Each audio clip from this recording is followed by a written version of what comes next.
In today's video, I'm going to teach you how to switch status templates in ClickUp. Template selection 2026. First, open your browser and head to clickup.com.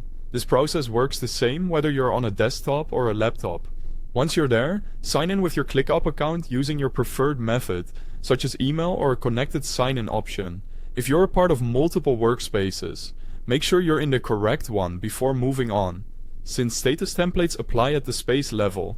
After logging in, you'll land on your ClickUp homepage. Look to the left sidebar. This is where you'll find your navigation, including your spaces and other key areas. We're going to make our changes inside a space, because that's where task statuses are managed and applied. Hover over the space you want to update. You'll see a 3 dots icon appear.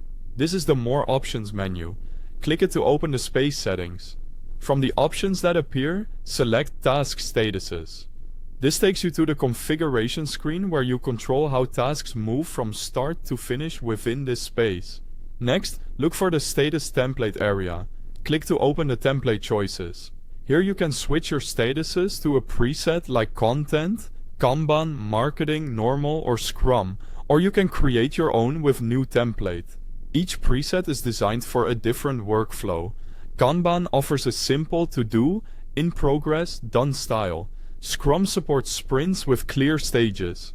Marketing often includes review and approval checkpoints. Normal is a straightforward, minimal flow. Content is great for editorial pipelines with drafting and publishing steps. Pick the one that best matches how your team actually works. If your process is unique, choose New Template and define each status name and color, so everyone understands what each stage means. Clear, consistent names help teammates avoid confusion, so keep them concise and action-oriented. After selecting a template or making edits, look for the option to apply and save. Click Apply Changes or Save to confirm. If you're prompted about mapping old statuses to new ones, review the mapping carefully so no tasks get stuck in a retired status. To confirm everything took effect, open any list or board view inside the space and check that your columns or status drop-downs now reflect your selection. If something isn't right, you can return to task statuses and switch to a different template or refine your custom one. Note that you may need space admin permissions to change statuses. If you don't see the option, contact your workspace admin. That's it. Your space now uses the status template that fits your workflow, keeping tasks organized and your team aligned.